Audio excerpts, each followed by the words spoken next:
Morning student, जैसा कि आप सभी जानते हैं हमारे देश की राष्ट्रभाषा या राजभाषा हिंदी है।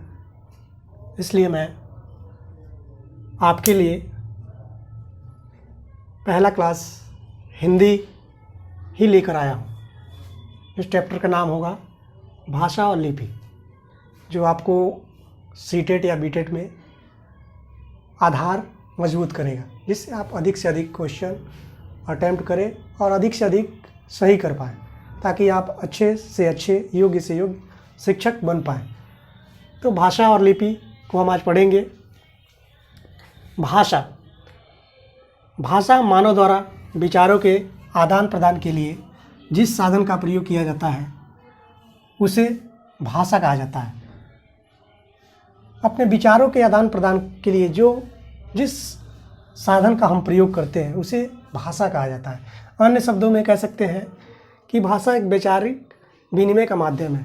जैसे हम किसी वस्तु को खरीदते समय या किसी वस्तु को बेचते समय जिस शब्द का प्रयोग करते हैं, जिस साधन का प्रयोग करते हैं, तो उसे हम भाषा कहते हैं। भाषा का वैचारिक रूप विनिमय का माध्यम है।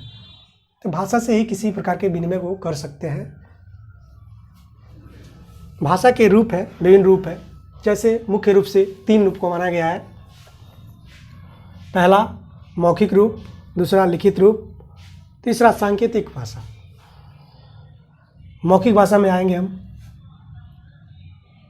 भाषा के जिस रूप का प्रयोग हम स्वर तंत्री और वाणी की सहायता से करते हैं वह भाषा का मौखिक रूप कहलाता है। जैसे किसी दुकान पे आप जाते हैं तो आपको जो वस्तु चाहिए उस वस्तु का नाम लेते हैं, दुकानदार को बोलते हैं। दुकानदार आपकी भाषा को समझता है, आपकी बातों को समझता है, आपकी बोली को समझता है और वो आपको वस्तु देता है। बदले में आप उसे जो भी दे, तो ये क्या है, भाषा एक विनिमय का माध्यम भी है और आपकी बातों को दूसरे के समक्ष रखने का मजबूत आधार भी है, जिससे अपनी बातों को रख सकते हैं। तो क्या है मौखिक भाषा? तो मौखिक रूप से ही हम उसे समझाते हैं और वो हमें समझाता है, इसे मौखिक भाषा कहते हैं। दूसरा रूप लिखित भाषा।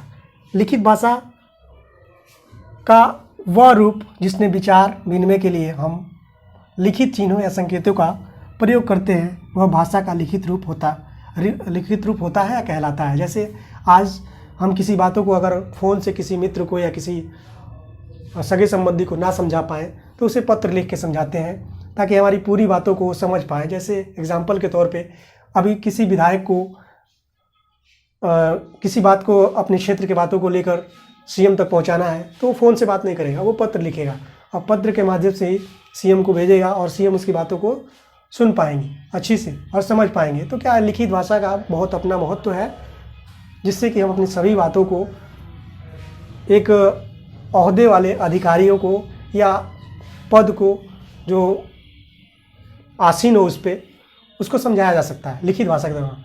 और इसे लिखित भाषा का एक और अच्छा फ़ायदा है कि हम अपनी आने वाली पीढ़ियों के लिए रख सकते हैं उसे, ताकि वो भी समझ जाए, अधिक से अधिक उससे भी समझ आए कि लिखित भाषा का कितना महत्व है। तीसरा रूप सांकेतिक भाषा। कई बार हम अपने विचारों को व्यक्त करने के लिए हम ध्वनि या चिन्हों का प्रयोग ना करके शारीरिक संकेतों और हाव भाव का प्रयोग करते हैं और भाषा के इसी रूप को सांकेतिक भाषा कहलाता है। जैसे हम बोलते बोलते हम थक जाते हैं तो हम बोल नहीं पाते हैं, तो अपनी बातों को रखने के लिए दूसरे के समक्ष अपने इशारों में बात करते हैं। आँखों से बात कर सकते हैं, हाथों से बात कर सकते हैं। जैसे एग्जाम्पल के तौर पे एक ट्रैफिक पुलिस जब बोलते बोलते थक जाता है तो वो सीटी बजाता है और सीटी बजाते बजाते भी थक जाता है तो अपने हाथों से ही इशारा करता है ताकि आप इधर वाले लोग इधर जाएं, इधर के, तो आप समझ जाते हैं कि हाँ वो सांकेतिक भाषा में बात कर रहा है, हमें किधर जाना है। तो सांकेतिक भाषा का भी अपना महत्व है, जिससे हम लोग समझते हैं। और अब सांकेतिक भाषा एक तरह से भी महत्वपूर्ण है, एक विनिमय का माध्यम हो सकता है। और भाषा को व्यक्त करने का महत्वपूर्ण तरीका भी है। सांकेतिक भाषा आपकी एनर्जी भी बर्बाद नहीं होगी और आपका काम भी हो सकता है। तो आपने देखा भाषा के 3 रूप, मौखिक रूप, लिखित रूप और सांकेतिक रूप। मौखिक रूप में अपनी बातों को आप मौखिक रूप से रखते हैं, जैसे मैं आप अपनी बातों को आपके समक्ष रख रहा हूँ या आप मेरे समक्ष रख सकते हैं मौखिक रूप से। लिखित रूप से आप चैट कर सकते हैं, चैट के द्वारा फीडबैक दे सकते हैं, ये लिखित रूप हो सकता है, ताकि आपके चैट को मैं पढ़ सकूं और आपका फीडबैक दे सकूं। तीसरा सांकेतिक भाषा। सांकेतिक भाषा इशारों में बात होती है, आंखों से हाथों से बात होती है। इसके अतिरिक्त मैं आपको भाषा और लिपि के बारे में बताना चाहूँगा। किसी भी भाषा को लिखित या अस्थायी रूप देने के लिए जिन चिन्हों अथवा लिखित संकेतों का प्रयोग किया जाता है उसे ही लिपि कहा जाता है। जैसे हिंदी में किस लिपि का प्रयोग किया जाता है? देवनागरी लिपि का। देवनागरी लिपि में क कैसे लिखा जाता है? क।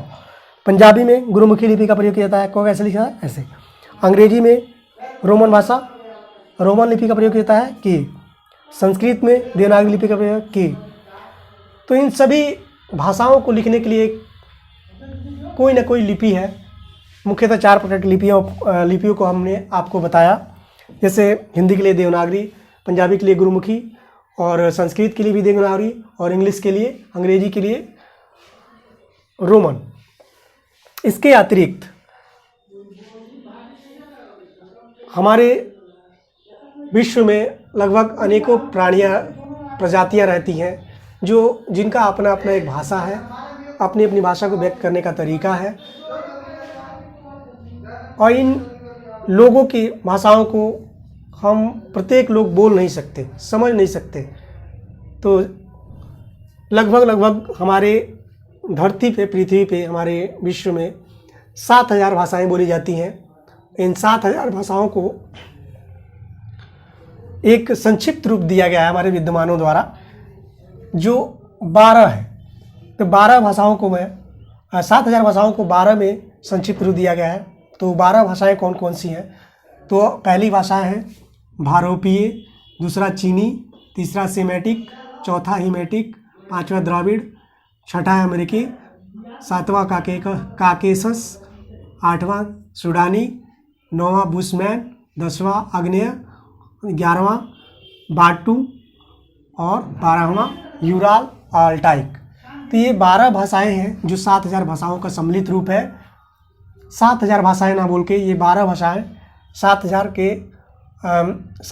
भाषाएं 12 भाषाओं के अंतर्गत आती हैं। तो इस तरह से हमने अपने पहले क्लास में सीटेड बीटेड क्लासेस में पहला क्लास हिंदी का देखा और हिंदी में भाषा का विकास देखा। भाषा क्या है, भाषा के रूप कितने हैं, ऐसे मौखिक रूप, लिखित रूप, सांकेतिक रूप। वैसे ही लिपियों को देखा हमने कि किसी भाषा को लिखने के लिए एक महत्वपूर्ण चिन्हों का प्रयोग किया जाता है, संकेतों का प्रयोग किया जाता है, उसे लिपि कहते हैं। लिपि में हमने देखा देवनागरी लिपि, गुरुमुखी लिपि और रोमन लिपि और संस्कृत के लिए भी देवनागरी लिपि हमने देखा। तो इस तरह से पहला क्लास था। आपको कैसा लगा? पसंद आए तो लाइक करें, चैनल को सब्सक्राइब करें। बहुत बहुत धन्यवाद।